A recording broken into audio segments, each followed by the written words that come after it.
What comes to pass when a colossal temple of deceit, built stone by stone over 400 years of twisted shadows, begins to crack at its very bedrock?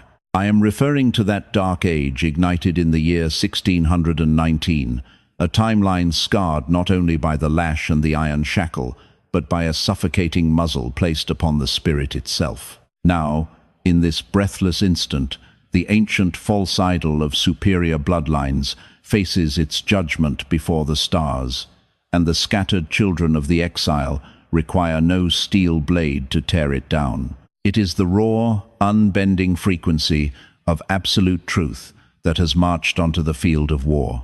If your soul shivers with the intuition of a massive shift, abide here with me, for the unveiling I am prepared to share will forever alter how you perceive this earthly plane. Do not confuse this with the hollow theatre of governments. This is the finger of the divine, tracing a new path across the fabric of the ages, unfolding directly before our mortal eyes. This is the deep, gnawing dread that stalks the builders of the mirage, those who raised their seats of power upon the fable of their own supremacy. The dogma they whispered was blessed by the skies is now crumbling under the weight of its own deceit, and the sword that cuts the deepest is not forged in rage, nor cruelty, nor even the chanting of crowds. It is the regal, sovereign silence of a people who have roused from slumber to recall their true names. By the conclusion of this message, you will comprehend why the stillness of the awakened bloodline is currently the most formidable force on earth, and how the old scrolls did not just predict this collapse, but certify that we are treading through the days of prophecy. You shall stand witness to the way in which hallowed manuscripts, the buried stones of antiquity, and the very ciphers written in our veins, modern genetics, expose realities that have been shrouded in gloom for centuries. I will cast light upon stanzas that were warped in translation, breathe life into a history that was entombed, and display the science that is finally catching up to the whispers of the ancestors, those whom the nations have discarded, branded as low and broken, scattered like grain across the vast waters by timber vessels. Stripped of their titles and recollections, these are the very spirits sung about in scores of biblical dreams.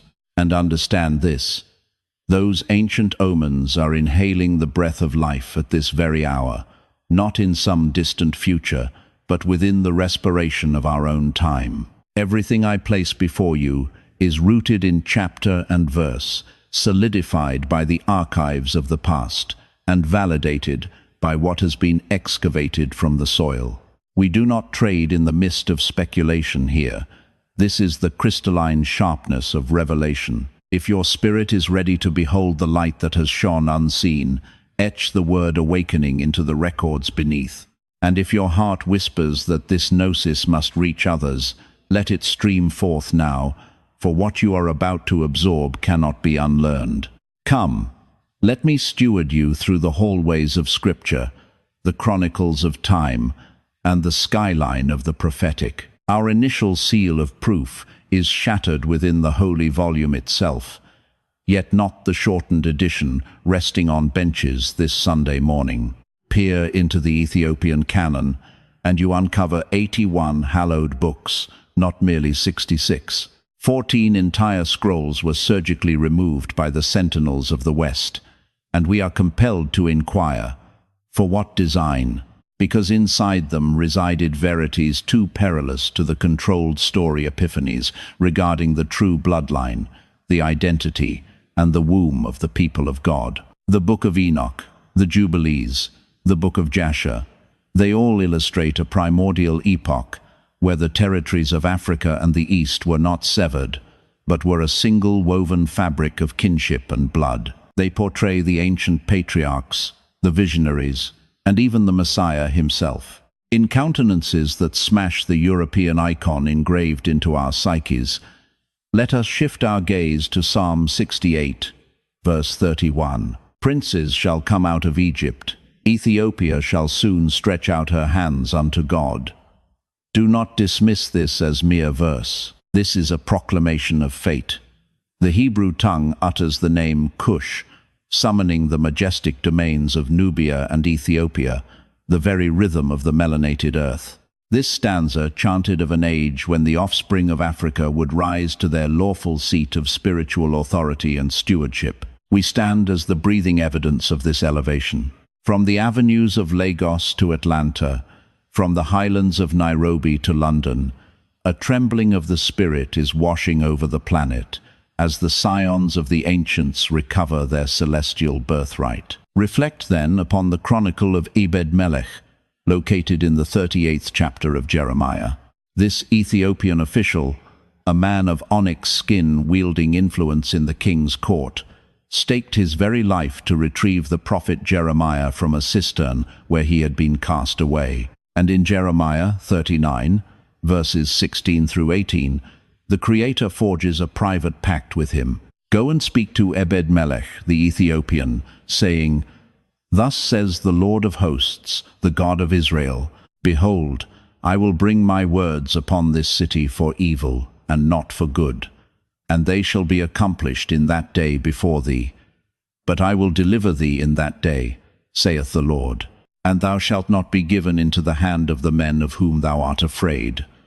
For I will surely deliver thee, and thou shalt not fall by the sword, but thy life shall be for a prey unto thee, because thou hast put thy trust in me, saith the Lord. Here rises a son of the African soil, esteemed by the Almighty himself, shrouded in divine immunity solely due to his unshakable belief. Yet, this account is blatantly missing from the rostrums of the West. And for what reason?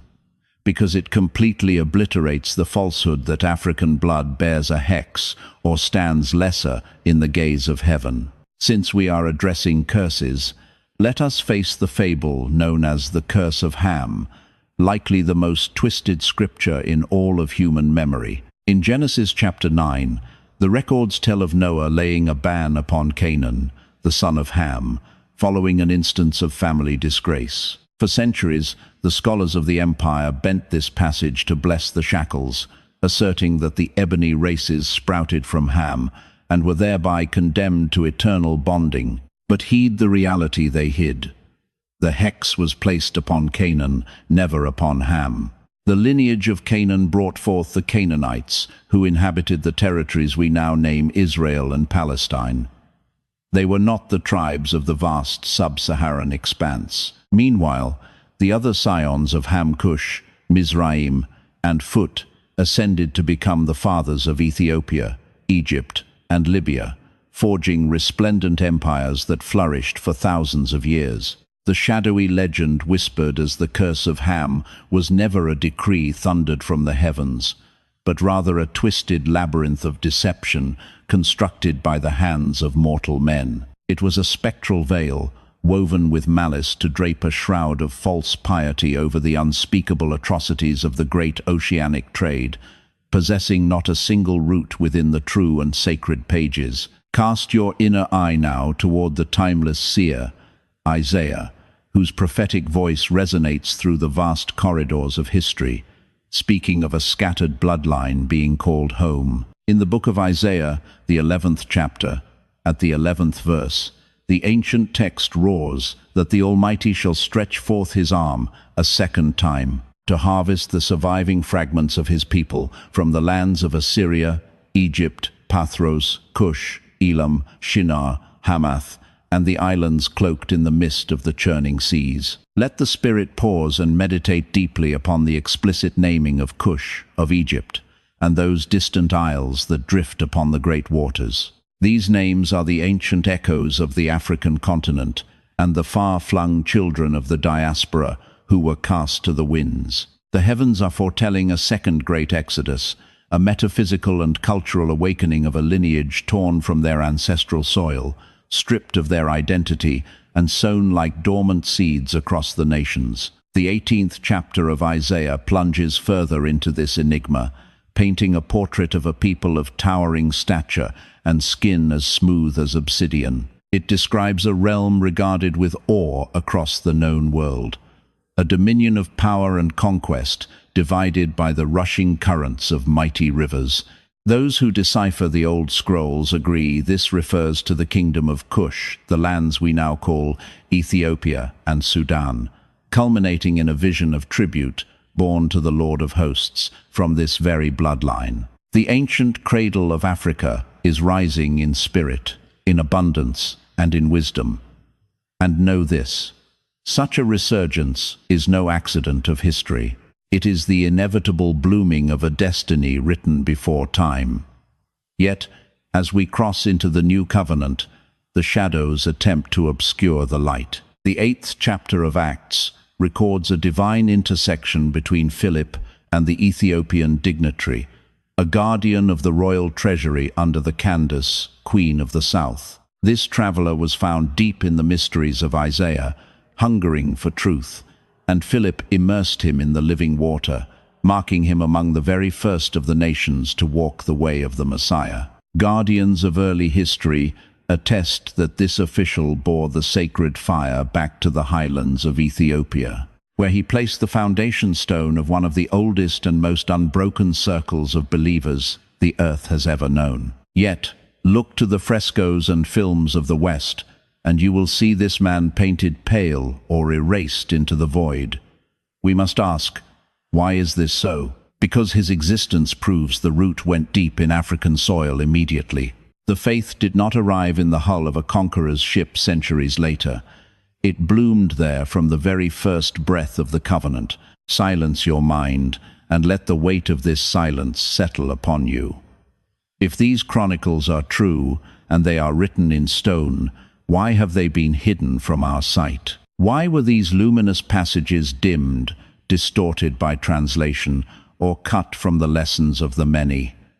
The answer is as sharp as a double-edged sword, because such truths shatter the theological pillars upon which the fragile empires of racial hierarchy were constructed.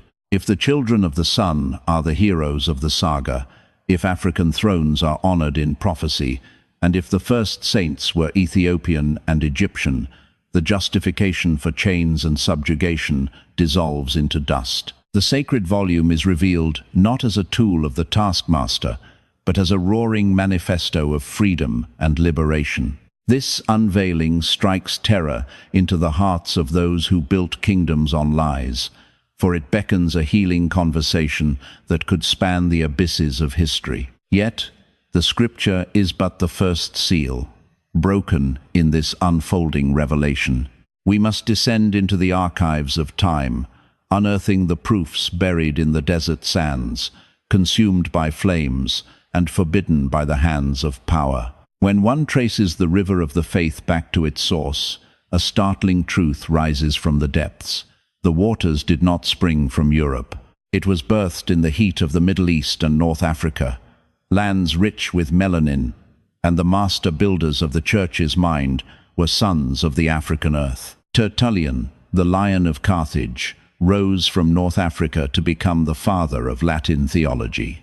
Cyprian, another son of that same burning soil, stood as a bishop and martyr, his quill defining the very shape of the faithful's path. Origen of Alexandria, a mind vast as the cosmos, was Egyptian, as was Athanasius, the warrior who defended the divinity of the Christ at the great council of Nicaea. Augustine of Hippo, perhaps the towering peak of intellect after Paul, was a North African, likely a Berber, wearing the dark skin and noble features of his homeland.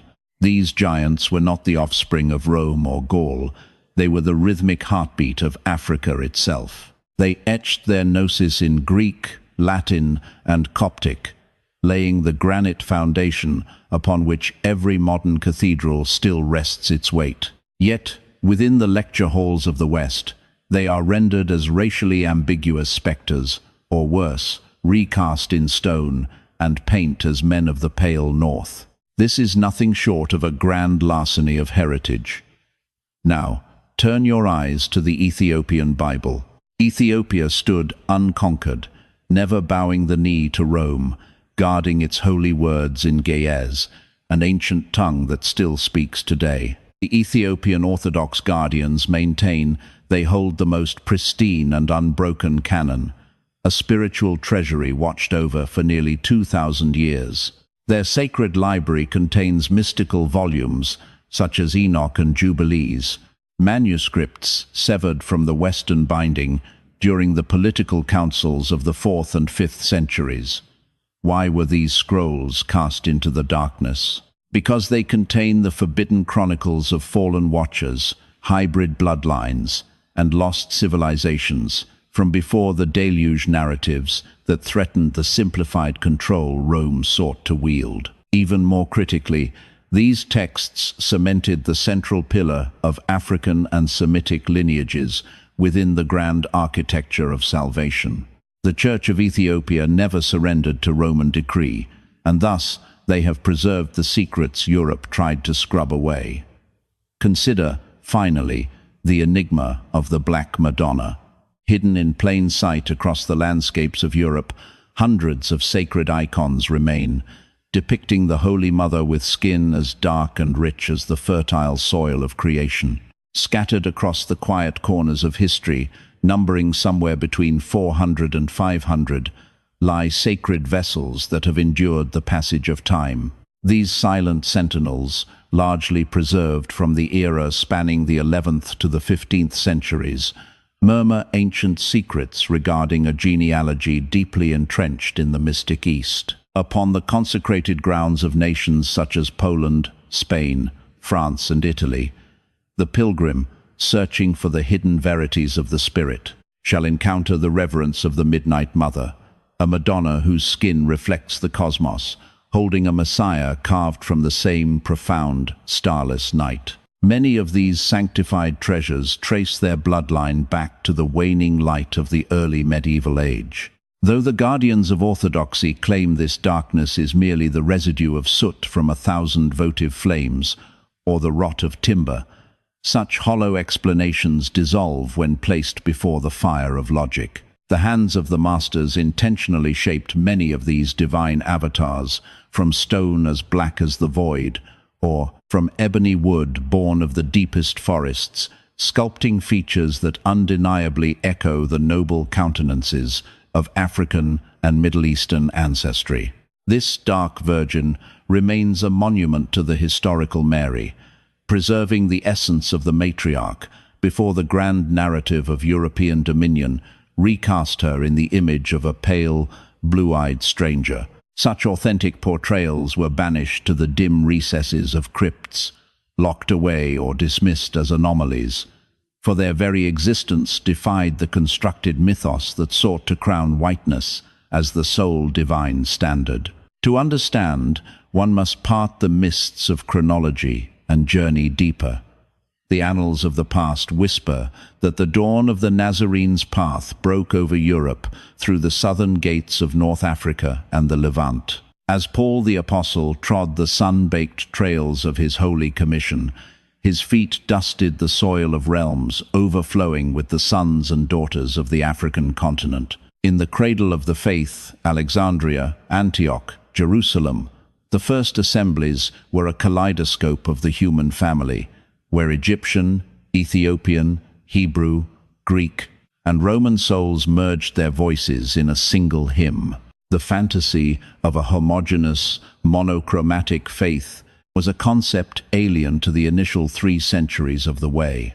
It was a fiction woven in the age of crowns and thrones, when the ethereal spirit was chained to the iron sword of conquest and dominion. The turning of the cosmic wheel arrived with the Council of Nicaea in the year 325, marking a seismic shift in the spiritual tides. Constantine, the emperor who transformed the cross into a scepter of political will, called upon the bishops to hammer out a uniform doctrine to bind his fracturing realm. However, this cohesion came at a devastating price. The synod shoved the primordial gnosis of the African and Eastern sages into the margins, silencing their distinct theological resonance. So commenced the gradual drift of the sacred axis toward Rome and the West, severing the belief system geographically and culturally from the dark, fertile loam of its genesis. As the next 1,000 years unfolded, and the Roman Catholic hierarchy reached the zenith of earthly authority, They methodically scrubbed away the non-European manifestations of the divine mystery, the holy rites of the Nile, the mysteries of Ethiopia, and the Coptic prayers were stigmatized as inferior or heretical. The faith was bleached, sterilized, and honed into a weapon of control. By the time the great wooden galleons sailed for the New World, the Christianity of Europe had become a foreigner to its own ancestry. The very creed that African patriarchs had once nurtured and guarded was distorted into a rationale for the subjugation of their own distant brethren. Deceivers preached to the bound that their shackles were woven by the decree of the Almighty, that they carried a hereditary curse, and that submission to a pale lord was the pinnacle of Christian piety. The sacred text itself was brandished not as a balm, but as a lash. Passages were cherry-picked to mandate silence, while others were entombed in secrecy. The good book was kept from the gaze of the bondsman, ensuring the great deception remained unmasked. But witness the indomitable resilience of the spirit. Confronting this total obliteration, the African soul persisted. They braided their pleas into spiritual's hidden anthems of deliverance and wailed for a liberty that transcended the physical realm. They clung to the conviction that the Creator witnessed their anguish, and their intuition rang true, for the ancient oracles had long predicted it.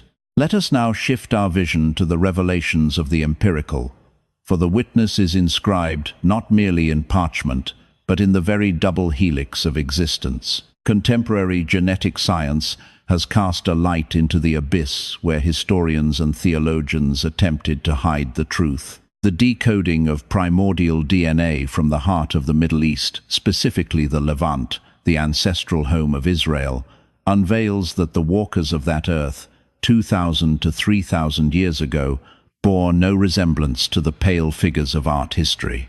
They were children of the soil, brown-skinned, carrying genetic markers inextricably linked to the populations of North Africa, Ethiopia, and the East.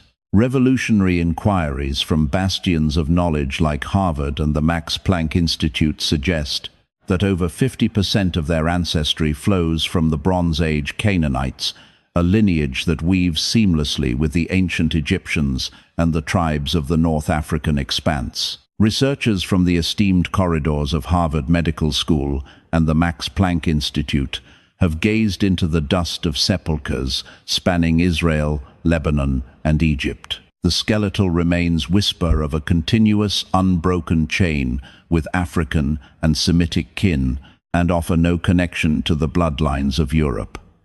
One momentous study tracked the essence of the archaic Canaanites, the original stewards of the region, before the tribes of Israel stepped forth. The data revealed a profound genetic mosaic, interlaced with the ancient Egyptians and other communities from the vast North African belt. This reality vibrates in harmony with the laws of geography. The land bridge binding Africa to the Middle East has eternally served as a corridor for the migration of souls, commerce, and blood. Even Father Abraham traveled from Ur through the portals of Egypt, and his progeny resided for centuries within the womb of Africa before their return to Canaan. The notion that the Israelites of old were a breed apart, divorced from the African context, is a modern fiction, a wall built where science perceives only open doors. Reflect also upon the dictates of the sun and the skin. Those native to territories drenched in relentless radiance are blessed with melanin, a celestial armor against the wrath of ultraviolet fire. This is the fundamental axiom of evolutionary biology. The Middle East, especially in the blazing crucibles of the Negev Desert and the Jordan Valley, exists under a sun so intense it mandates a cloak of darkness for life to endure. To survive and thrive amidst the furnace of those ancient lands for untold thousands of years, a mantle of obsidian skin was far from a burden. It was a sacred aegis, a divine armor forged by the heavens to withstand the relentless gaze of the sun. The image of a porcelain-skinned, azure-eyed savior, so often immortalized in the frescoes of the West, would have perished instantly under the searing Galilean heat. Such a fragile figure could not have endured even a single cycle of the moon, laboring as a carpenter in the dust of first-century Nazareth. In the deepest reality, the one who walked the Holy Land carried the very countenance of the earth, bearing a likeness to the sons of modern Palestine, Lebanon, or Ethiopia, crowned with hair like ravens' wings and skin kissed by the fiercest sun, mirroring the rich, fertile soil from which he arose. Yet beyond the mere physical form, the ancient tongues themselves murmur a secret long forgotten, rising like a phantom from the dust of forgotten eons. The holy rhythms of Hebrew, Aramaic, and Arabic all flow from the great Afro-Asiatic spring, a majestic linguistic river whose source scholars trace back to the misty, cloud-wrapped highlands of the Horn of Africa and the life-giving veins of the Nile Valley. Even the cryptic hieroglyphs of Old Egypt, representing humanity's earliest written whispers to the gods, share their skeletal grammar and root vibrations with the sacred Hebrew tongue. This profound resonance is no mere accident of history, but the enduring echo of centuries bound by migration, brotherhood, and a bloodline intricately woven into the eternal tapestry of time. When the prophet Moses walked the gilded, golden halls of the Pharaoh, the words that filled his ears were not the alien sounds of a distant, foreign land. Rather, he was immersed in a cultural stream that flowed from the very same wellspring as his own Hebrew heritage, connected deeply by both the spoken tongue and the blood that coursed through their veins. The threads of language bind the Holy Scriptures to the beating heart of Africa, far removed from the cold winds of Europe, while the silent testimony of ancient art offers a revelation even more profound. From the shadowed recesses of Egyptian tombs to the intricate, sun-baked mosaics of the Levant, the ancients carved and painted faces that reflect the undeniable visage of the African and the Middle Easterner. The stone and pigment preserve the unvarnished truth. Broad noses, lips brimming with life, skin as deep as the midnight sky, and hair coiled like the spiraling cosmos appear time and time again in the sacred imagery of the Old World. The great Sphinx, that eternal sentinel watching over the shifting sands, bears a countenance that scholars now universally acknowledge as distinctly, undeniably, and proudly African. Yet, for a dark age, Western historians sought to cast a heavy veil over this reality, attempting to mute the stone's silent roar and rewrite the very origins of humanity to suit their own narratives. They spun a deceptive fable claiming that the builders of the Nile were a race apart, divorced from the melanin-rich essence of the great continent that had cradled and nurtured them. But the spirits of the past now speak with the voice of modern science, as forensic reconstruction strips away the layers of myth to reveal the true, unmasked faces of the mummified dead. Mighty sovereigns such as Ramesses II and the Golden King, Tutankhamun, bore the distinct features of their African lineage, proving that the architects of early civilization were true children of the sun, cloaked in skin of bronze and ebony. Even the dry bones, resting quietly in the dust of ages, rise up to testify to this ancient truth, singing a song of origins that can no longer be ignored. Those who possess the knowledge to read the secrets of the skeleton can trace the map of lineage written into the very architecture and curves of the skull. Remains unearthed from the holy soils of Israel and Egypt reveal a cranial harmony with African and Semitic peoples, singing a song entirely different from the melody of Europe. The elongation of the limbs and the geometry of the pelvis speak of a people forged in the furnace of the sun, perfectly adapted by nature to the scorching heat of the cradle lands. These are not the ancestors of the pale, frozen north. They are the kin of those who walk today in the rugged highlands of Ethiopia, the sweeping deserts of Sudan, and the verdant valleys of Yemen. Let us now sift through the sands of archaeology with open eyes, for the artifacts buried beneath the earth offer a witness that cannot be silenced by the passage of time or the bias of men. Excavations spanning the vast breadth of North Africa and the Middle East have brought forth treasures confirming that the African continent is the true beating heart of biblical history. In the sacred highlands of Ethiopia, seekers of truth have uncovered sanctuaries of worship dating back to the 4th century, rooting the faith deep in the rich, dark African soil. These structures stand as some of the most ancient and enduring testaments to the Christian faith found anywhere on this terrestrial plane, weathering the storms of history. The rock-hewn miracles of Lalibela, carved from the living mountain itself, rival the grandest cathedrals of medieval Europe. Yet they remain a secret, whispered only to a few in the West. And why does this silence persist?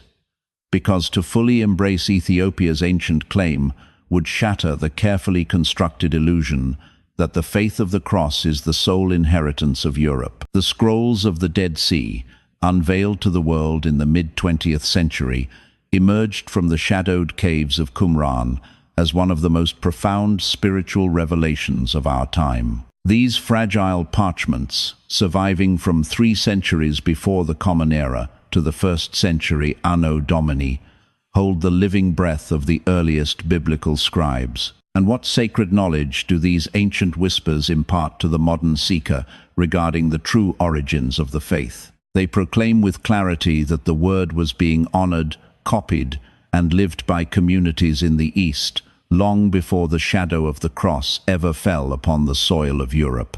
More crucially, they preserve mystical texts like the Book of Enoch, visions of the divine that were later pruned from the Western canon by the rigid hands of authority. These scrolls provide undeniable proof that the early faithful held close wisdom that later institutions would label as heresy or cast aside as inconvenient truths to be forgotten.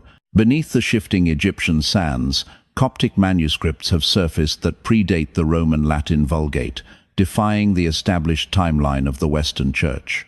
Written in the tongue of the pharaohs, these texts reveal that African believers were weaving their own understanding of the divine mysteries, independent of Rome's decree. They possessed a theological sovereignty, a spiritual lineage that required no seal of approval from foreign lands or distant popes to validate its holiness.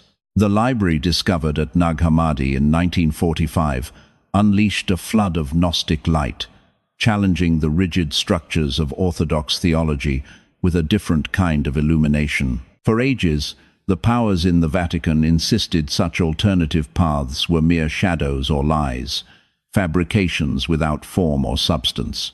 Yet there they lay, cradled in the warm, protective embrace of the Egyptian earth for nearly 2,000 years, waiting patiently to speak their resurrected truth. Turn your spiritual gaze now to the Sudan, where the ancient kingdom of Kush stood as a titan of the old world, a pillar of strength and civilization that commanded respect. The black pharaohs of the 25th dynasty ascended the throne of Egypt, extending their dominion and influence deep into the heart of the Levant. Sacred sites like Meroe and Napata still boast pyramids and temples that stand shoulder to shoulder with the glories of Egypt, carved by the same masterful, divinely guided hands. The scriptures themselves bow to the power of Kush.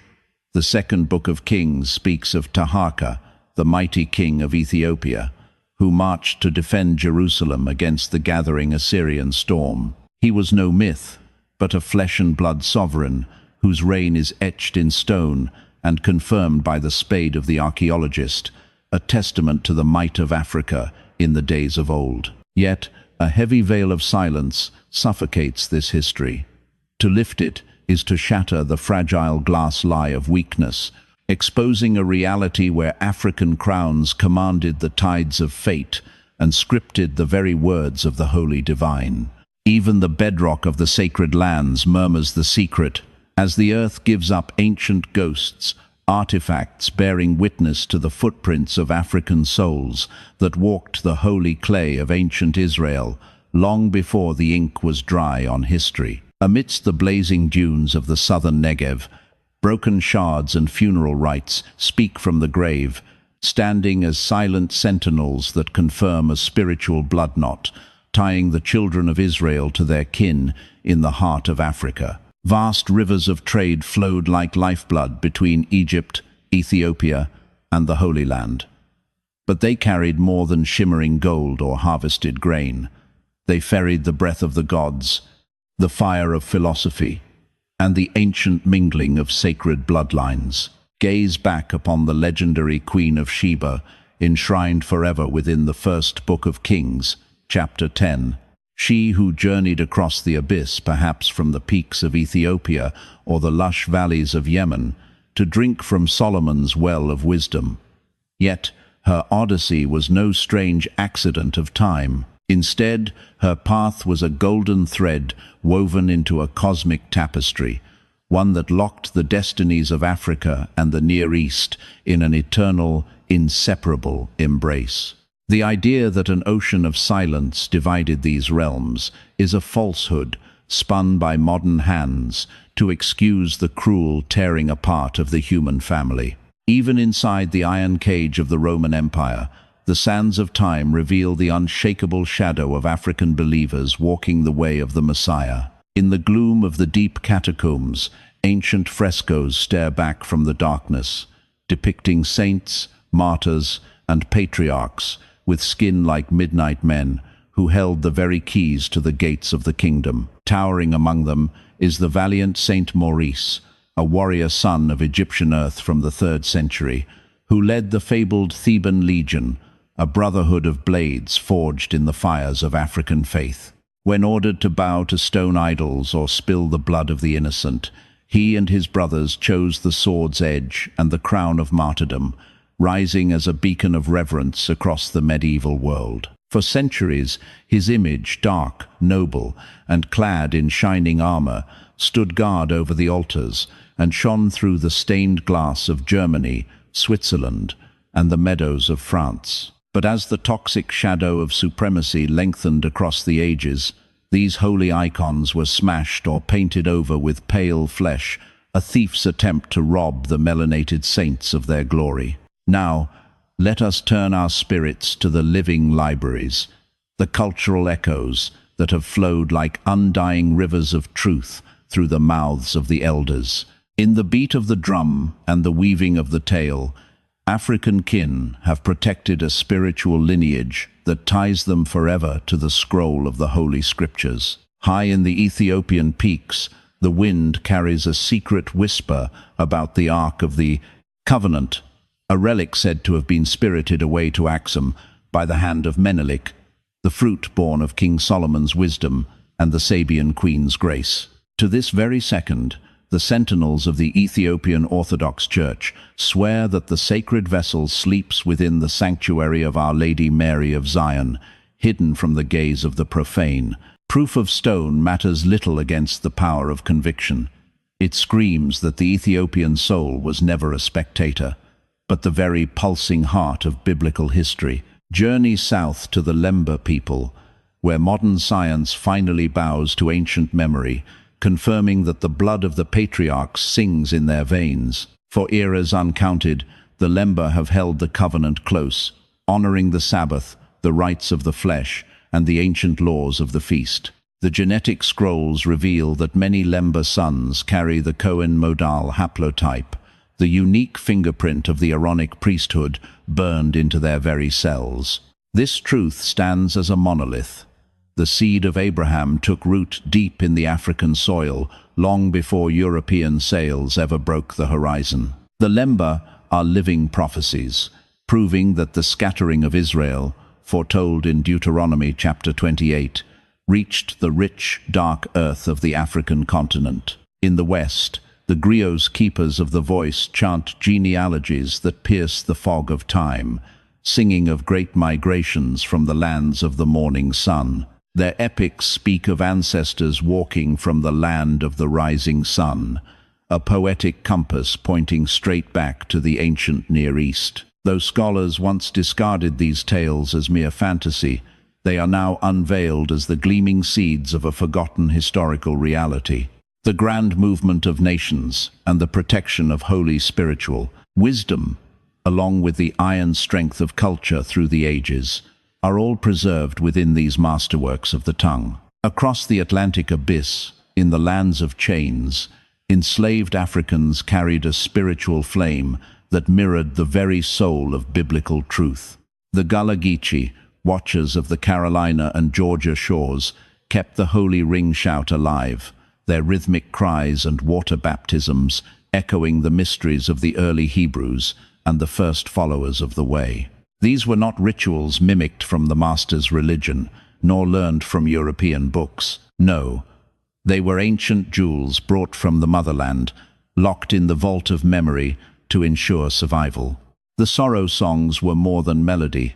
They were encrypted maps to liberty, rooted in the same prophetic dreams their ancestors cherished long before the iron cuffs were cast. The African soul has always lifted up the sacred circle of community, the honor of those who came before, and the knowing that the divine breathes in every second of life.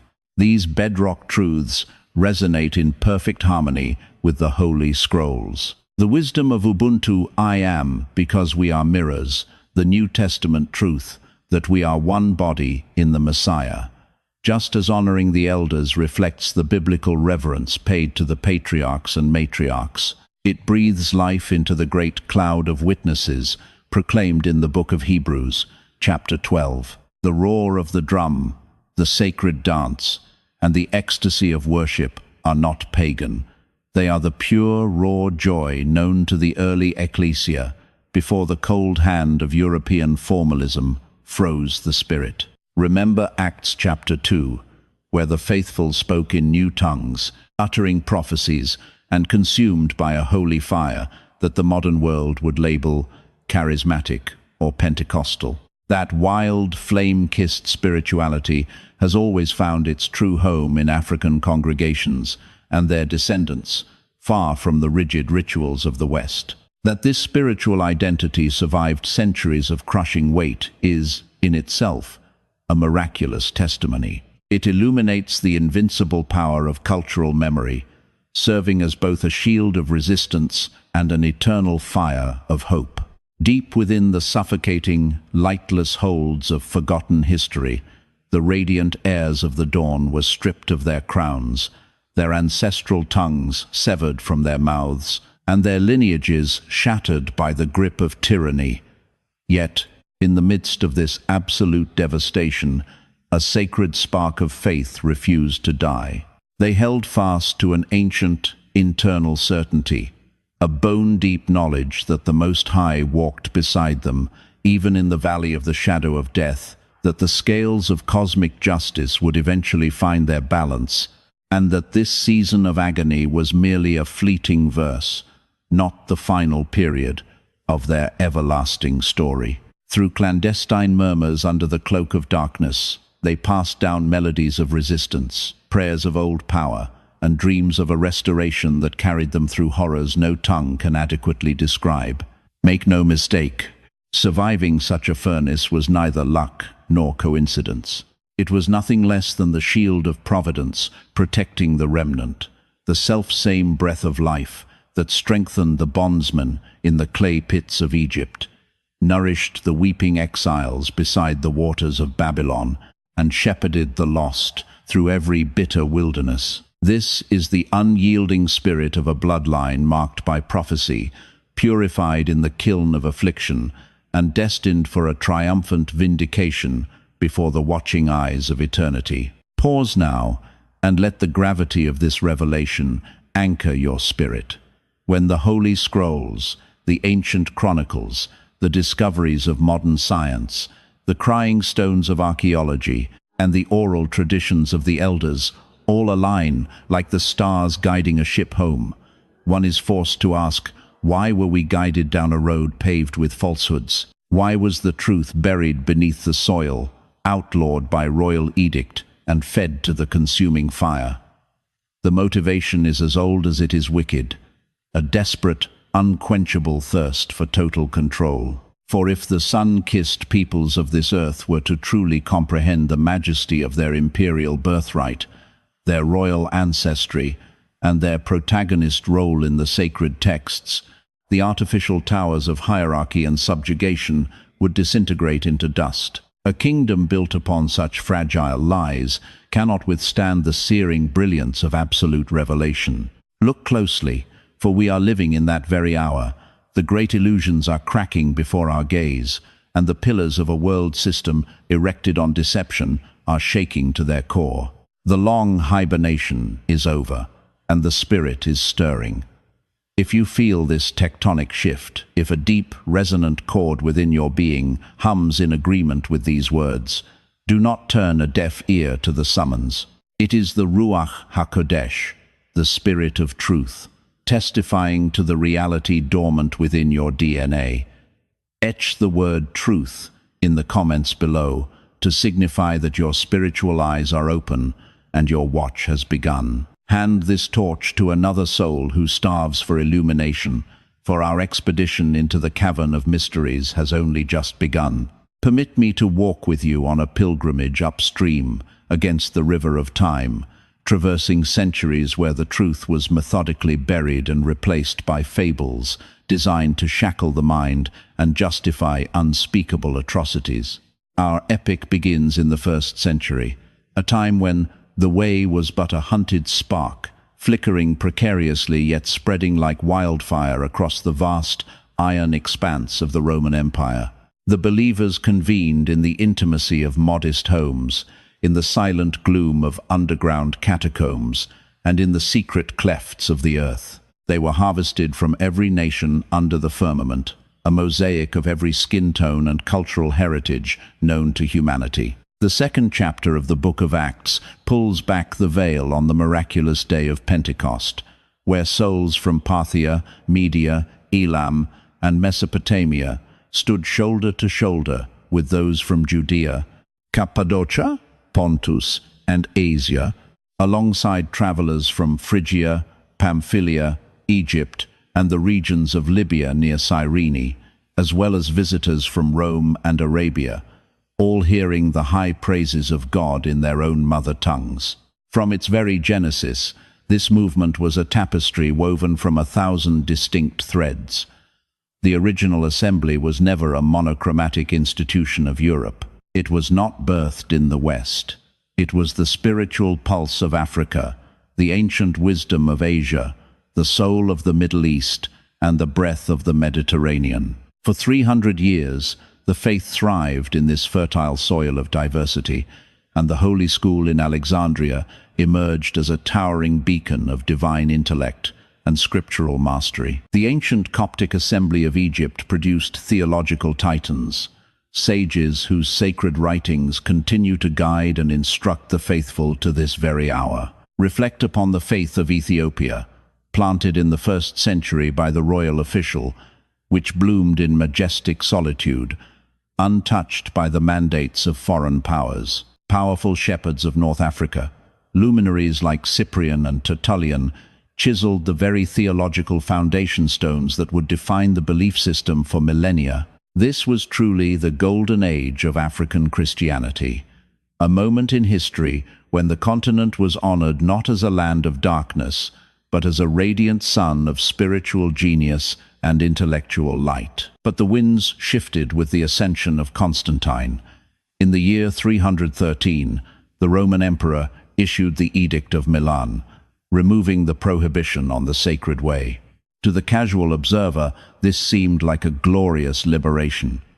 The swords of the executioners were sheathed, and the believers could finally raise their anthems in the open air. However, this freedom came with a devastating cost, for the holy path became ensnared in the thorns of political maneuvering, ceasing to be the sanctuary of the oppressed. It mutated into the imperial cult, and the nature of every empire is a voracious hunger to conquer and subdue. The Council of Nicaea in the year 325 marked the first step into this new regime, as bishops converged from the four winds to legislate divine mysteries, debating the very substance of the Messiah.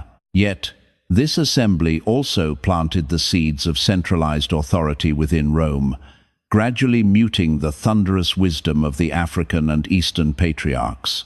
As the centuries rolled on, councils were convened, creeds were codified, and the wild, rushing rivers of faith were diverted into rigid, man-made canals of doctrine. And with every calculated edict, the spirit of the religion drifted further away from its ancient, organic origins. This metamorphosis accelerated dangerously following the collapse of the Western Roman Empire in the 5th century. As the lands of Europe plunged into an abyss of chaos, the Roman Church ascended as the supreme power of the West.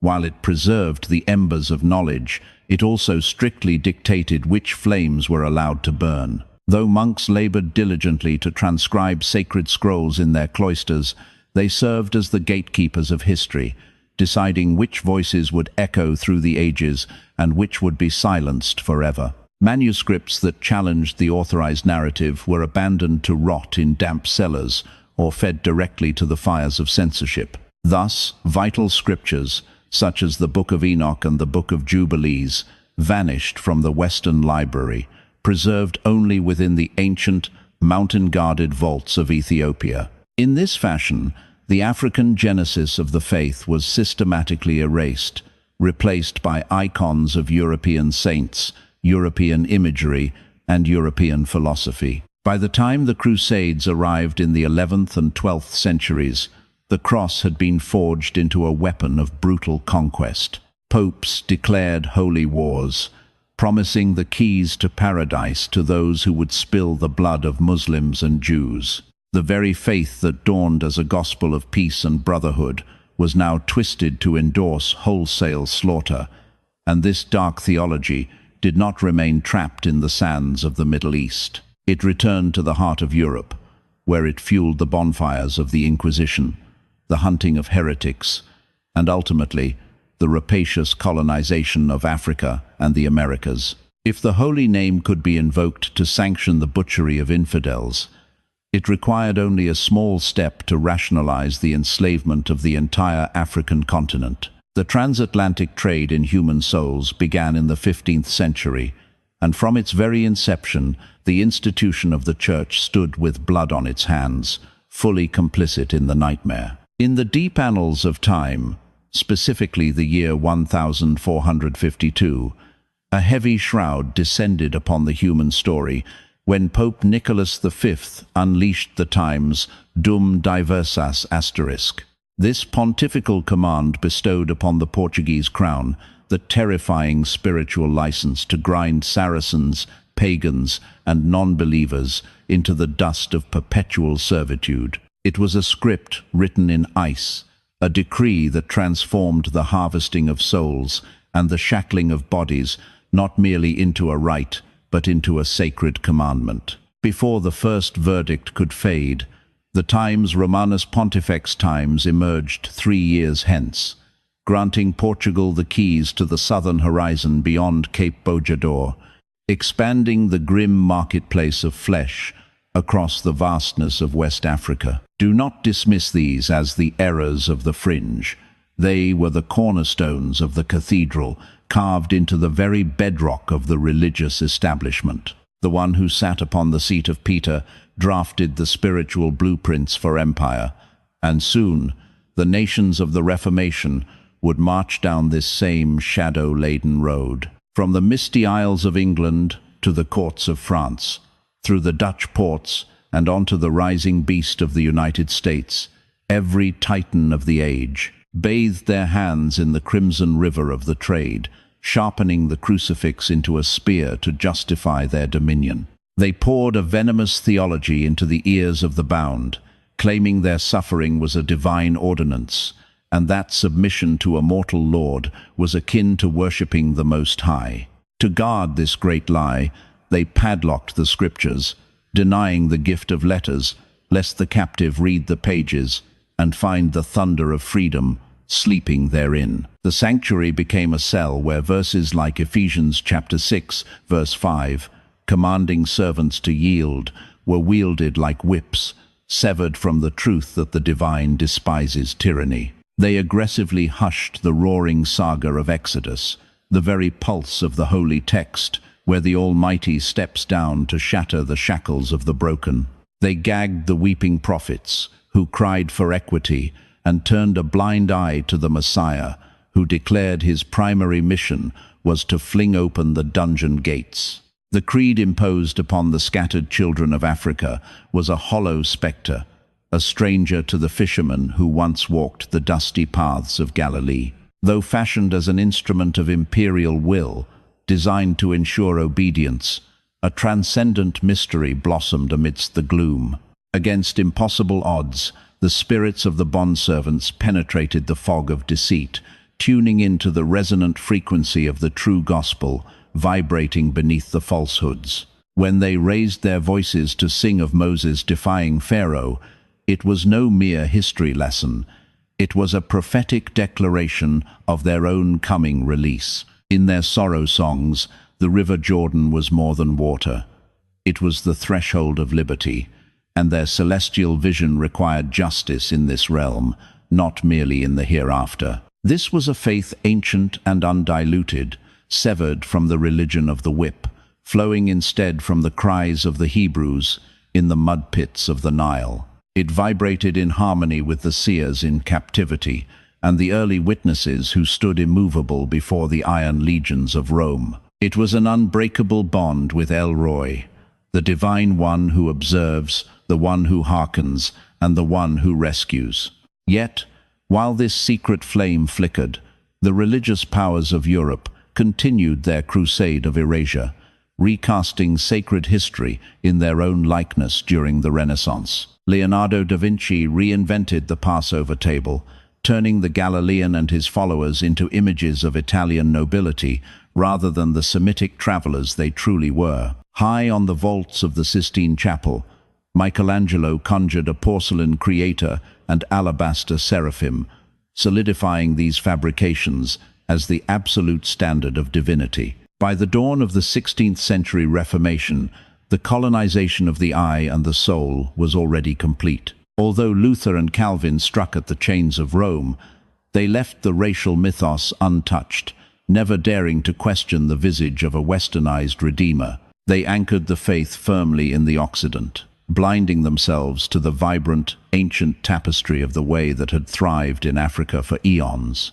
Then arrived the so-called Enlightenment of the 17th and 18th centuries, a period that served only to salt the spiritual wound. The scholars and naturalists of the age spun webs of racial hierarchy, proclaiming the European male to be the biological and cultural zenith of all creation. They draped their bigotry in the robes of false science, crafting a rational-sounding defense for the atrocities of conquest and chains. With tragic arrogance, they dragged the Holy Writ into this swamp, teaching the curse of Ham in universities and cathedrals, weaving prejudice into the statutes of the nations. As the 19th century broke, the heresy of supremacy was so tightly knotted with Western belief that it paraded itself as absolute, undeniable truth. Missionaries crossed the seas to African shores, swelled with the conceit that they were bringing light and the Almighty to a void and godless realm. Oblivious to the reality that the Messiah had trodden African dust long before Europe knelt, they incinerated sacred manuscripts and dismantled ancient wisdom to implant a stranger's creed. This is the shattered legacy, the broken vessel that has been passed down through the ages to our trembling hands. It is a deception spanning centuries, a fortress of illusion that is finally, by the grace of the Eternal, beginning to crack as the dawn of revelation strikes. You may enter the truth beneath the soil, but it remains a seed destined to sprout. That which is eternal can never be slain.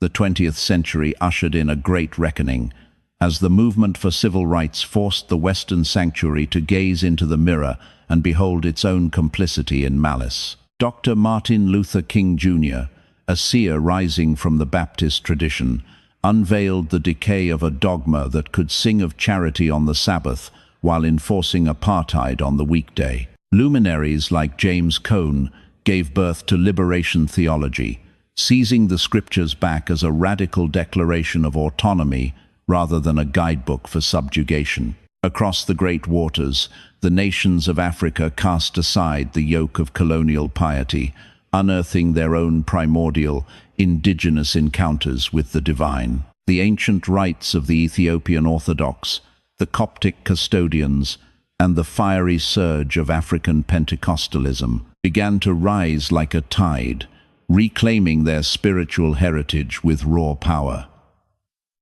And now, in this 21st century, the veil is tearing apart more rapidly than ever before. Through the revelations of genetic science, the dispersed offspring of the diaspora are following their bloodlines back to the root, finding connections to the tribes of ancient Israel. The very stones are crying out, as archaeology validates what the elders and the oral keepers have whispered in the dark for generations. The digital epoch has granted wings to these revelations, allowing them to soar over the walls of the gatekeepers.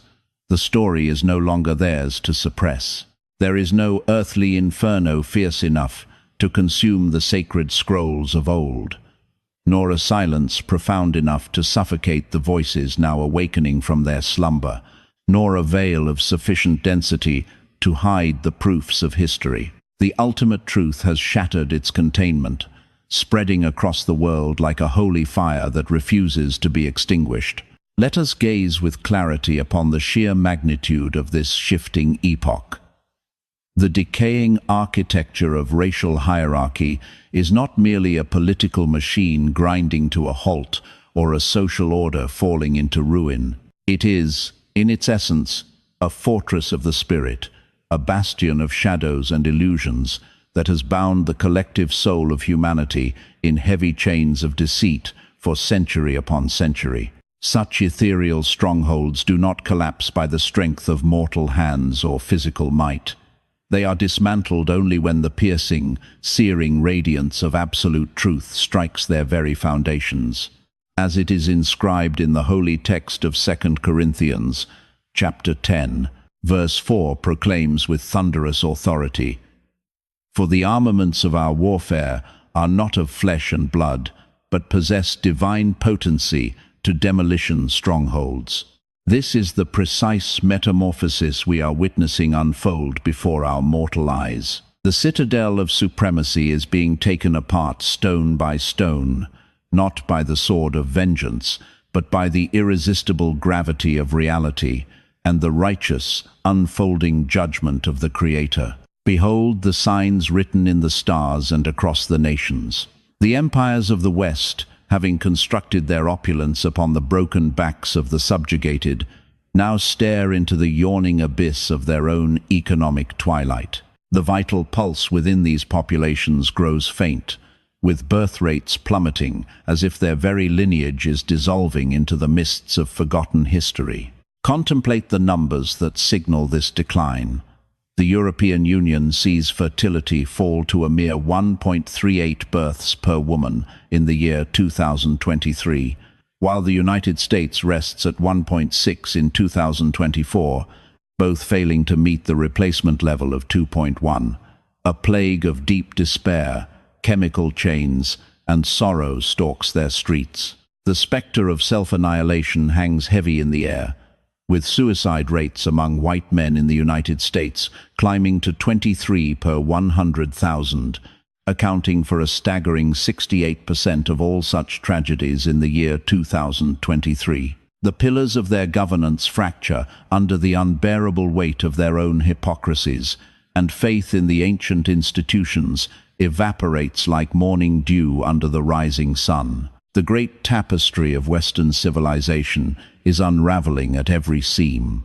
Yet, look across the vast ocean, where the ancient cradle of all humanity, Africa, begins to ascend like the brilliant morning star. Here lies the continent teeming with the youngest souls, economies surging with a fresh and powerful vitality, and the most fervent, spirit-filled communities to walk the face of the earth.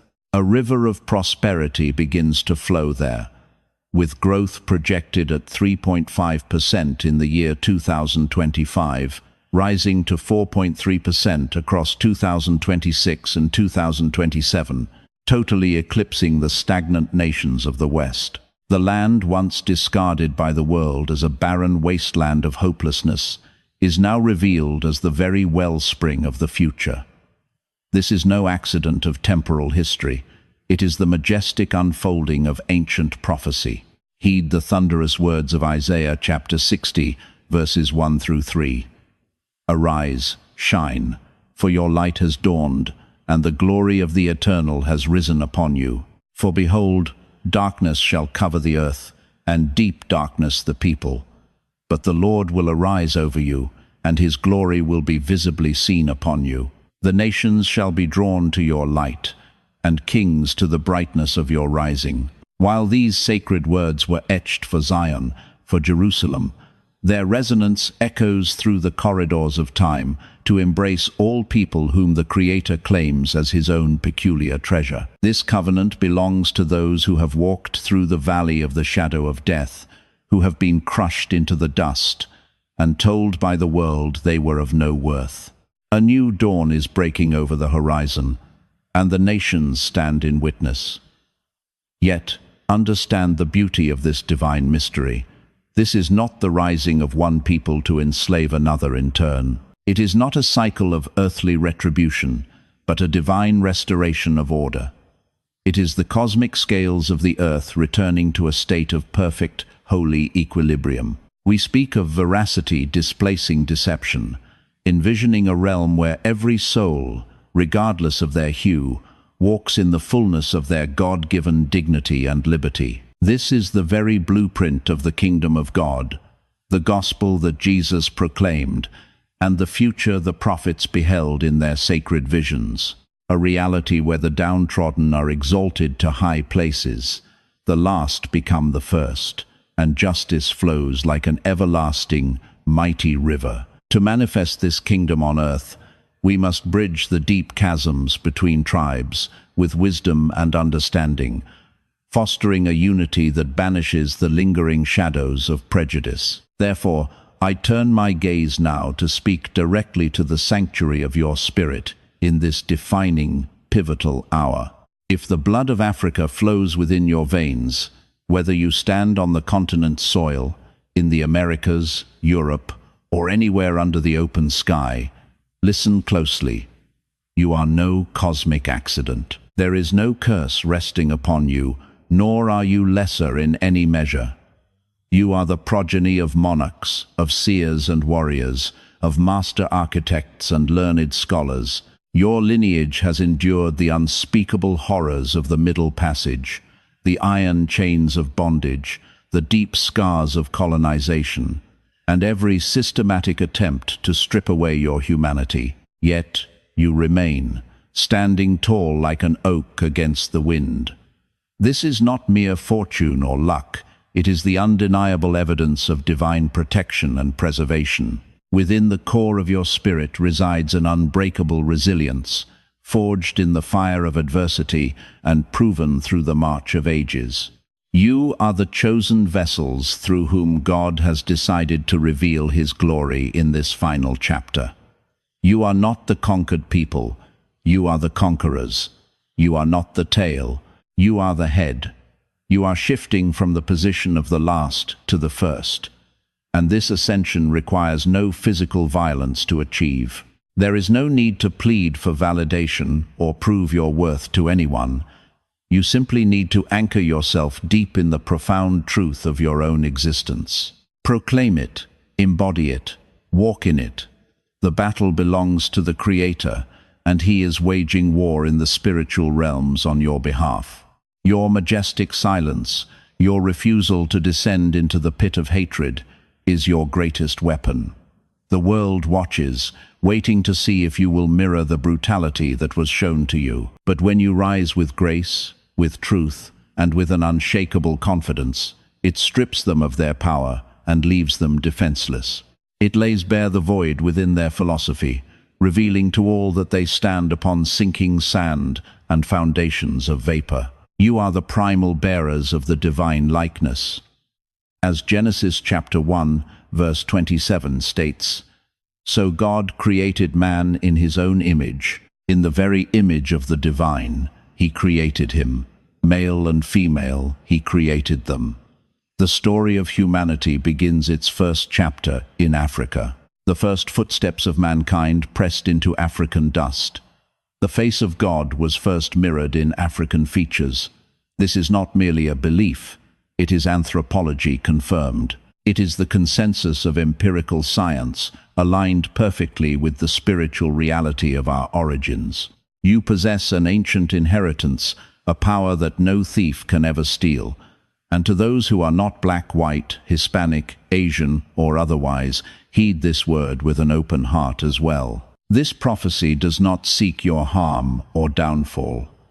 It is a clarion call to truth, and truth is the great liberator of all souls. The venom of superiority has sickened us all, deceiving white populations with a false pride that leaves the spirit barren, hungry, and hollow. For hundreds of years, a serpentine lie has been whispered into the souls of the melanated, a spiritual poison crafted to sever them from their celestial inheritance and force them to question the royal gold flowing through their very veins. This cathedral of falsehoods has inflicted a deep wound upon the collective spirit of mankind, and its inevitable collapse sounds the horn of total liberation for every breathing soul. You owe no allegiance to a dying illusion. There is no prudence in clutching the stones of a citadel that turns to ash before your gaze. Loosen your grip on the ruins of yesterday and stride courageously into the blinding radiance of the truth. Crossing that threshold reveals an infinite ocean of liberty, for the ancient vow uttered by the Messiah in the book of John, chapter 8, verse 32, stands eternal.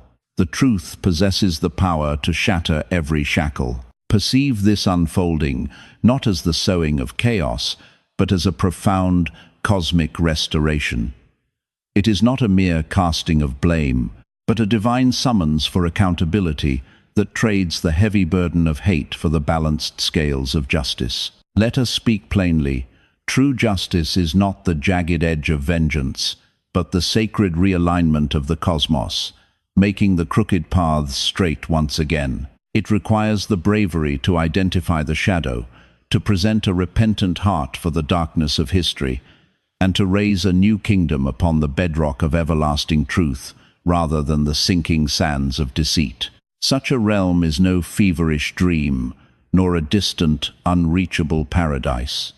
It is a tangible dawn, pulsing with life and awaiting our arrival just beyond the horizon. Yet, to claim it, we must walk in absolute honesty and humility, ready to burn the bridges connecting us to the failed machinations of the past. The mandate is clear: rise from your slumber. You are called to be a vessel for this great revelation. Refuse to let your voice be silenced. Instruct your children in the majesty of their bloodline, and submerge yourself in the deep waters of knowledge. Consume the scrolls they once forbade you to touch. Voice the questions they smothered with fear, and weave your spirit together with kindred souls who are also shaking off the sleep of centuries. Construct a sanctuary of brotherhood.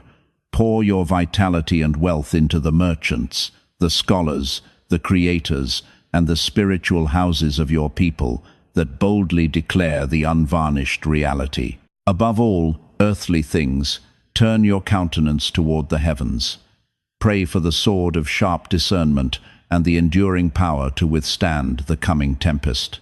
Beseech the Creator for the grit to stand immovable in the truth, even when the cost is high, for make no mistake, the world will brand you a divider, a radical, and a dangerous heretic. Recall that the Savior himself carried these very burdens.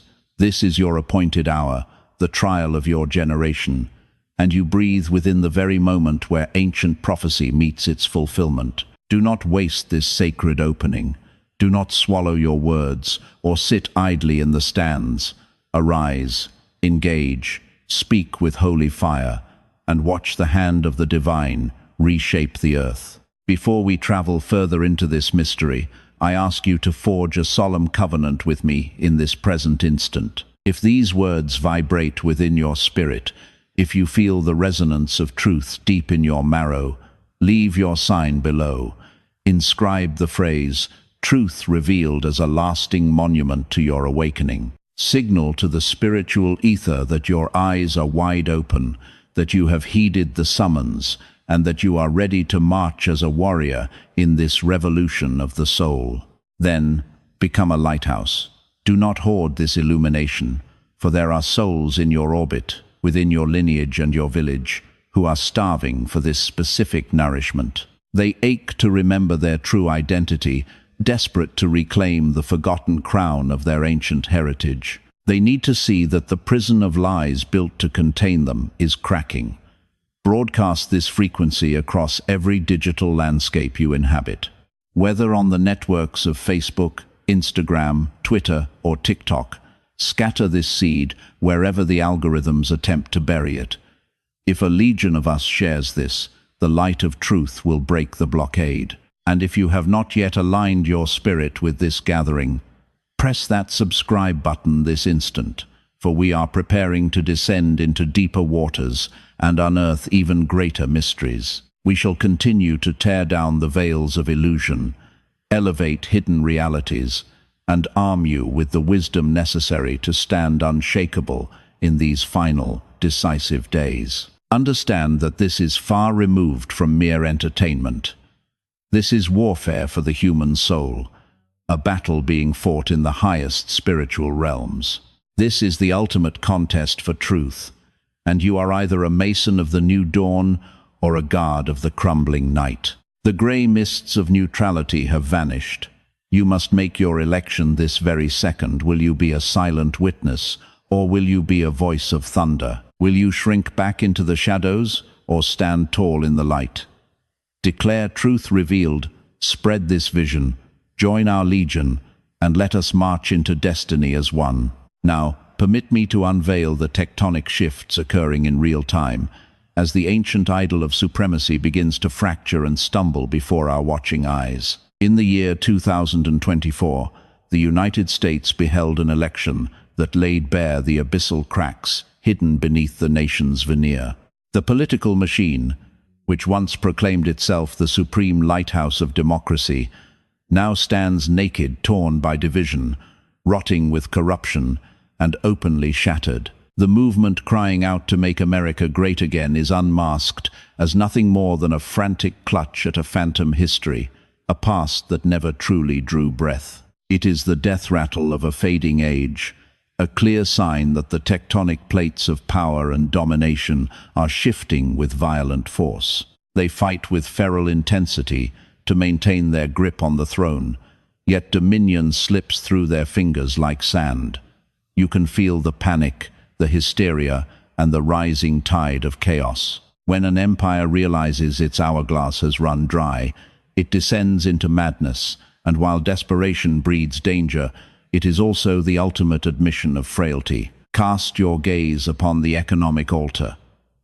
The American dollar, which has held the nations in a commercial stranglehold for decades, is watching its supremacy dissolve. The BRICS alliance, Brazil, Russia, India, China, and South Africa, is forging new paths of wealth, constructing systems that bow to no Western overlord. This coalition has sunk its roots deep into African soil, pouring resources into the motherland and fueling a mighty resurgence in manufacturing and service. The economic heartbeat of Africa is accelerating, with the gross domestic product projected to swell by 4.3% in the year 2025. African nations are taking back their sovereignty, negotiating trade directly with the East, with India, and with each other, severing the greedy hands of the middleman.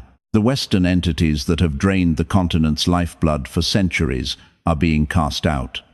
Governments are reclaiming the mines, the oil fields, and the sacred earth itself. The epoch of exploitation is drawing to a close, and as it fades, the economic pillars that upheld the temple of supremacy are crumbling into dust. Look to the cultural horizon. Who holds the scepter of sound? It is hip-hop, Afrobeats, and reggae frequencies born from the souls of the melanated that now command the entire globe. Who dictates the visual language of the age? It is the vibrant, undeniable power of African prints and design, reclaiming the beauty of the world. Tune your senses to the pulsating cadence of the concrete and the colosseums of iron. From the asphalt battlegrounds to the grandest tracks of athletic glory, a distinct sovereignty reigns supreme, birthed from the deep, resonant soul of the black experience.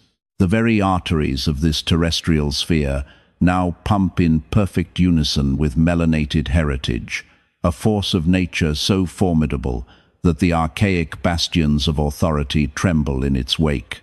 They seek to steal the warmth, to commercialize this sacred inferno for silver and gold, without ever bowing to the hands that first struck the spark. But veracity remains an unshakable monolith, standing tall against the winds of deception. The creative essence, the unyielding innovation, and the majestic excellence of black consciousness are chiseling the very countenance of tomorrow. Remember that the crushing weight of the world does not destroy, it crystallizes the spirit into diamonds. The deeper they attempt to bury this essence, the more triumphantly it rises, ascending with a force that defies gravity. Lift your gaze to the holy sanctuaries to behold this revelation unfolding. The celestial flame of the gospel has migrated to its ancestral hearth in the motherland, sweeping like a sanctified hurricane through the nations of Nigeria, Kenya, Ghana, and Uganda. Let the numbers whisper their thunderous revelation, for they sing a song of resurrection. 734 million souls across Africa now bear the cross in the year 2024, a monumental leap from a mere 10 million just over a century past. Nearly 30.7% of the Earth's believers now dwell south of the Sahara, multiplying annually at a rate exceeding 2.59%. The great wheel of history has completed its revolution. The very lands once pitied as mission fields are now deploying spiritual generals to resuscitate the comatose souls of Europe and the Americas. Behold the supreme irony woven into the tapestry of time. The continent, once lectured on the tenets of civilization and piety, has become the master, reintroducing the Western world to the very creator they have erased from their memory. These tabernacles rising from the African dust are not mere structures of brick and mortar. They are vibrating, tuning forks of the spirit, humming with ancient power, anchored in a joy that transcends logic and a resilience that refuses to shatter. Cast your gaze now to the Occident, where the great cathedrals stand as hollow monuments, their pews cold as tombs and their doors sealed, for the youth have fled the temple. One is compelled to interrogate the cause of this great departure. It is because the veil has been torn asunder, and the rising generation perceives the absolute emptiness of a gospel that once joined hands with captivity, segregation, and the machinery of systemic hate. They have beheld a deity weaponized, sharpened into a blade to subjugate the downtrodden, and they recoil in horror, refusing to participate in such a spiritual masquerade. But lo, the faith surging from the cradle of civilization, from the Caribbean, and from the soul of Black America, this is a fire of a different origin. It burns with a searing heat because it was forged in the furnace of absolute truth and raw authenticity. This is a theology rooted in the shattering of shackles, not the forging of them. Witness the encroaching darkness that is devouring the collective mind of the Western world. A pestilence of absolute despondency has gripped the spirit. Men, particularly those of European lineage, are extinguishing their own lights at rates never before seen, while the demons of opioids, strong drink, and digital lust have become their new chains. A suffocating miasma of grief, trembling anxiety, and profound isolation cloaks the land, and we must delve into the spiritual pathology of this sickness. It is the inevitable collapse of a fortress constructed upon shifting sands.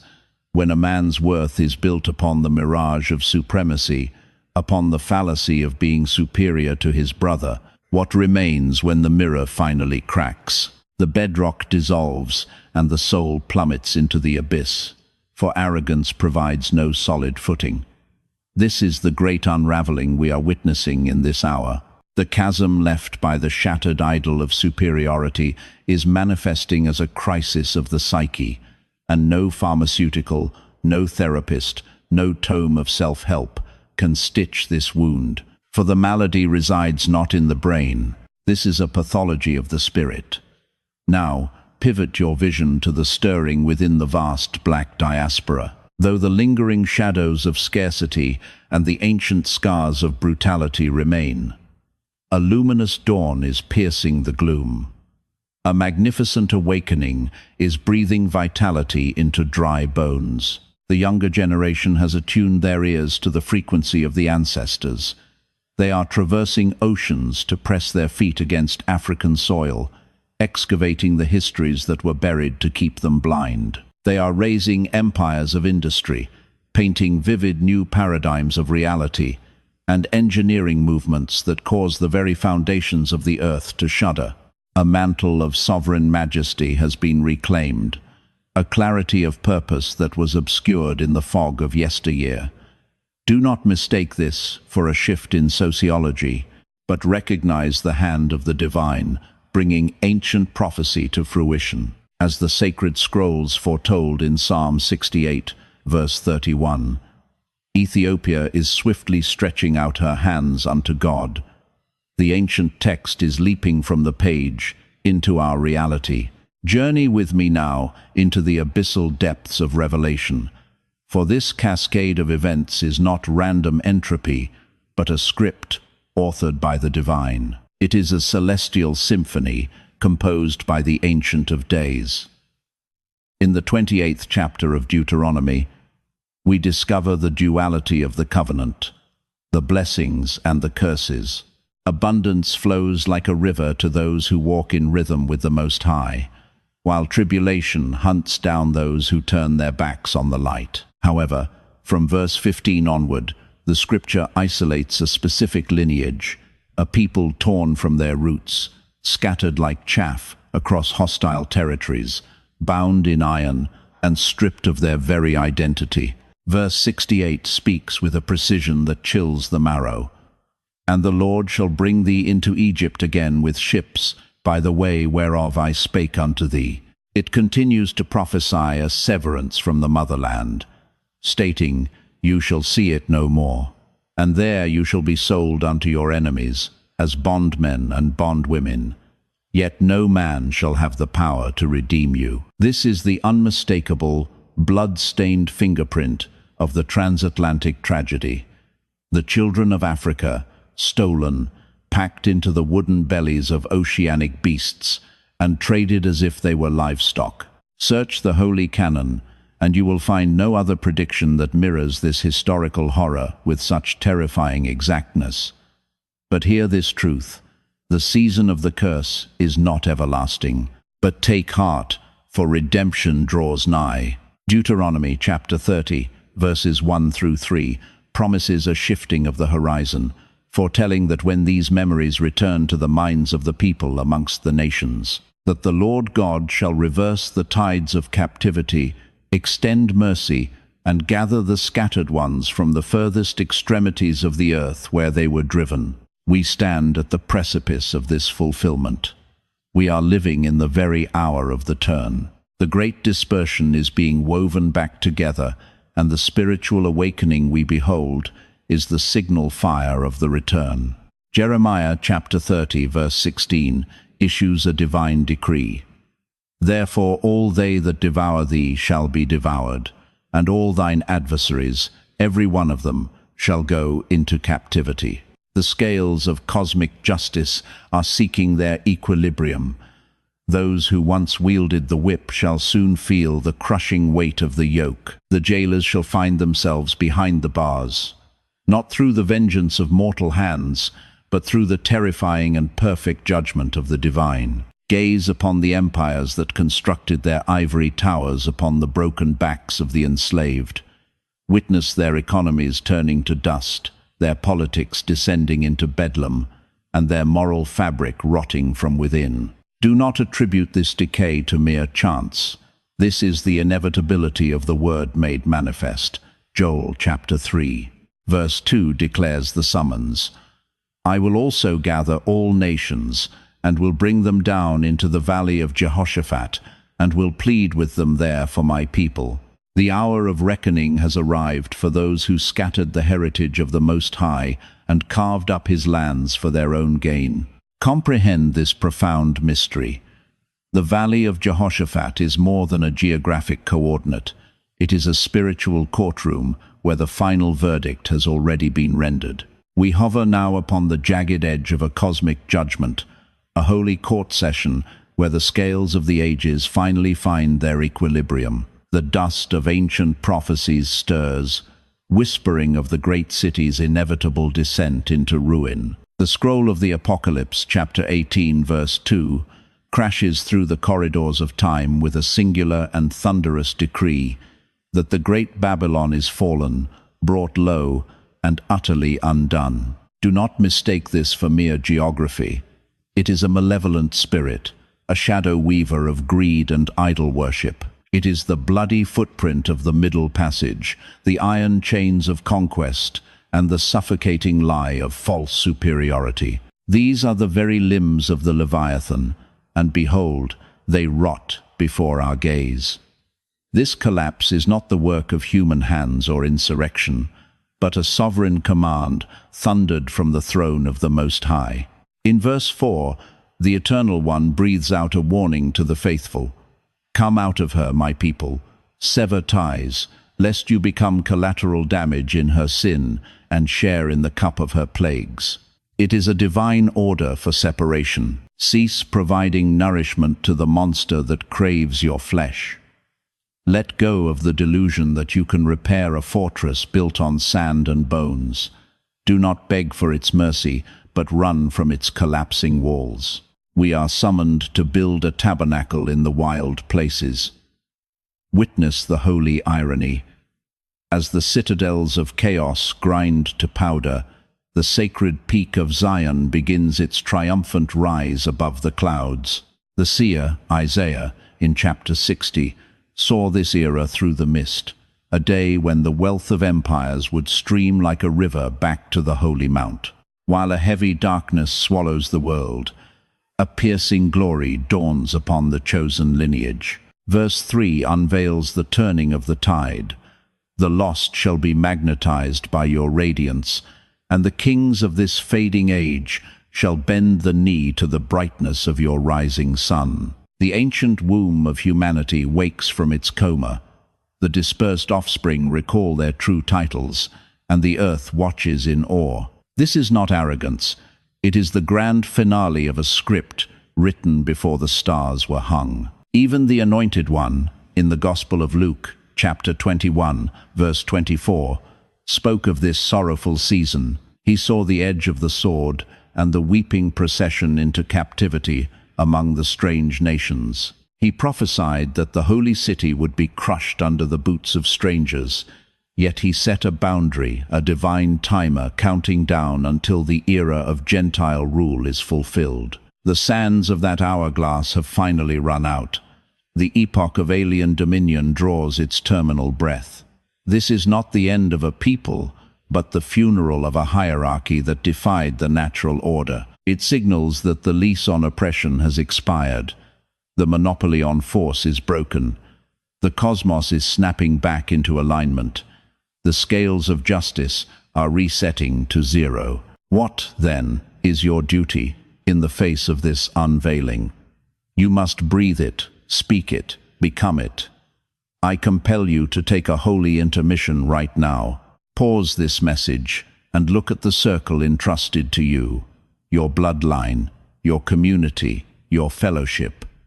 Are their eyes open to the dawn, or are they still shrouded in the sleep of the dead? Do they know nothing of this shifting reality? If they sleep, the burden rests on you to shake them awake. You cannot hide this lantern under a basket while the world stumbles in the dark. This gnosis was not given for your private feasting, but as an heirloom for your seed, your neighbors, and your spiritual tribe to inherit. You are a conduit of living streams, and water must move, or it turns to poison. I invite you to mark your presence below. Let your voice ring out from the void. We yearn to see the vastness of this resurrection. Write down your city, your state, your motherland.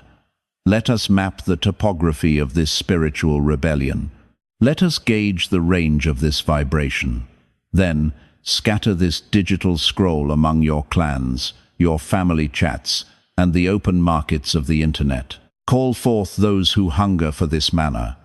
Do not leave it to fate. Be the divine intervention they have been praying for. If you have not yet taken your place in this phalanx, join the assembly and sound your horn, for our forward motion cannot be halted. We will keep digging through the rubble of the past, recovering the jewels of truth to armor your soul. The path ahead will break your mental chains and expand the horizons of your mind. We shall plunge into the esoteric future of the ancestral land as the book of this age turns its final leaf. We will shred the curtains of lies stitched into our history books and pulpits. We are gathering an army of awakened spirits ready to reclaim their stolen birthright. Realize this. We do not merely pile up facts. We are engaged in the transmutation of the inner man. It is the homecoming of your spirit to its original blueprint. Permit me now to lock this truth in with a prayer, a decree, and a prophetic covering over your life. Almighty Architect, we come before the seat of mercy, invoking the name of Yeshua, the true and living Redeemer. Not the pale counterfeit painted by conquerors, but the bronze-skinned Messiah who walked the dust of the East, who bore the face of his people, and stood as a shield for the weak against the wolves of Rome. We pour out our thanks for the sharp, dissecting light of absolute truth. We celebrate that every lie has an end. We honor you as the great judge, the watcher who never slumbers, the one who leans in to hear the cries of the crushed. We legislate in the heavenlies that the stronghold of racial idolatry is utterly broken. We declare that every curse whispered against the sun-kissed children, every myth woven to belittle the soul rich in melanin, is exposed and obliterated. We announce the implosion of kingdoms built on theft and blood. They do not fall by the sword of man, but by the exhale of your spirit. Lord, we drop our physical arms, for this battle is yours to fight and yours to win. We stand rock solid in the knowledge of a triumph already recorded in the stars. We speak life and vigor into every spirit, absorbing this frequency. We place the crown of self-knowledge back on the heads of those who were robbed of their names. You are not hollow shells. You are the seed of the Most High, the heirs of an ancient and royal bloodline. You bear a heavenly commission. The endurance of those who survived the Middle Passage flows in your veins. The prayers of your ancestors surround you like a wall of fire. The face of the divine beams upon you. You are not a mistake of history, nor are you cursed. You are set apart, hand-picked, and fiercely loved. We inject a spirit of lion-hearted courage into your bones, the power to speak truth when it costs you everything, and to stand as unshakable stone while fools laugh. We gift you the strength to walk away from the systems designed to keep your mind in chains. We loose the audacity to build a new world rooted in justice.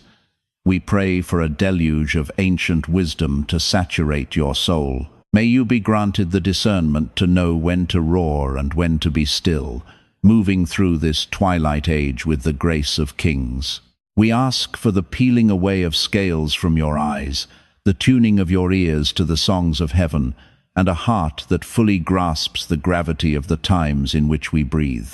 We cast this solemn decree like a divine net over the souls of those who oppress, seeking not their destruction, but the alchemical shattering of their hardened hearts into the gold of true repentance. We stand in the gap to intercede, praying that their spiritual blindness be cured by the searing brilliance of absolute truth, compelling them to turn from their shadowed paths to rebuild the devastation their hands have engineered. Our invocation ascends like incense for the mending of all flesh, encompassing both the crushed and the cruel.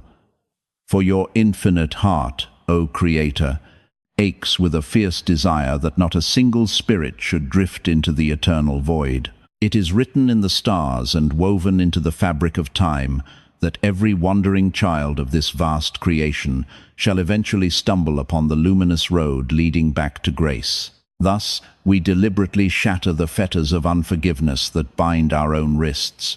We do this not because mercy is deserved, but because we refuse to trek through our remaining days dragging the rusted, heavy anchors of bitterness. We shall not allow the ink of their transgressions to blot the pristine pages of our spirits. Instead, we release every grievance into your sovereign grasp, trusting entirely in your ability to right the cosmic scales as we herald the sunrise of a glorious new age.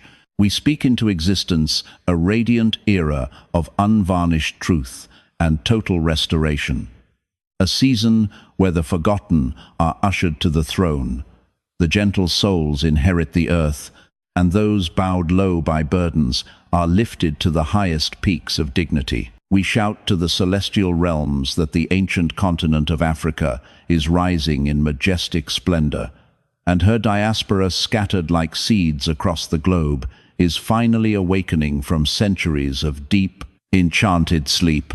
The divine kingdom advances like an irresistible tide that no dam can hold back, and no weapon forged in the fires of malice shall ever find its mark or succeed in its dark purpose against us. Every tongue that dares to rise in judgment against us shall be rendered mute by the final verdict of heaven.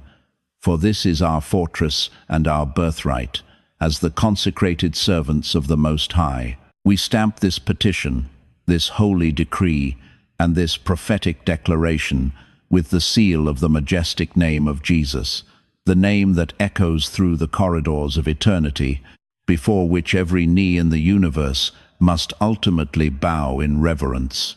It is the name that pulverizes iron chains, restores vision to eyes long darkened, and flings open the prison doors of the soul. Let it be established, let it be done, let it be so forevermore. Listen closely to the rhythm of these words, for your life is not a solitary thread, but is woven into a grand cosmic tapestry. You are a vital participant in a sacred unfolding that the ancient sages whispered about for thousands of years. You tread upon the earth during the very epoch where ancient scrolls find their fulfillment. I implore you with every ounce of my spirit, do not allow this fleeting, holy instant to dissolve like sand through your fingers. Refuse to remain paralyzed in the twilight of hesitation. Stand tall, let your voice resonate like thunder, and stride courageously into your preordained destiny. For all of creation is holding its breath, awaiting your revelation. A vast legion of witnesses leans over the balconies of glory to cheer you on, and the divine presence matches your stride. The dark citadels of oppression are disintegrating into dust, and you need not raise a single finger in violence to see them fall. Your sole command is to remain immovable in the truth, to walk with the regal bearing of a monarch, and to simply witness the miraculous deliverance that the Creator is orchestrating right before your wondering eyes. The battle is not yours but belongs to the Almighty, and the triumph has already been inscribed in the annals of eternity. Therefore, go forward in profound peace, move in unstoppable power, and rest in the knowledge that you are deeply loved, inherently worthy, and utterly victorious. Bear this spiritual torch to the four corners of the earth.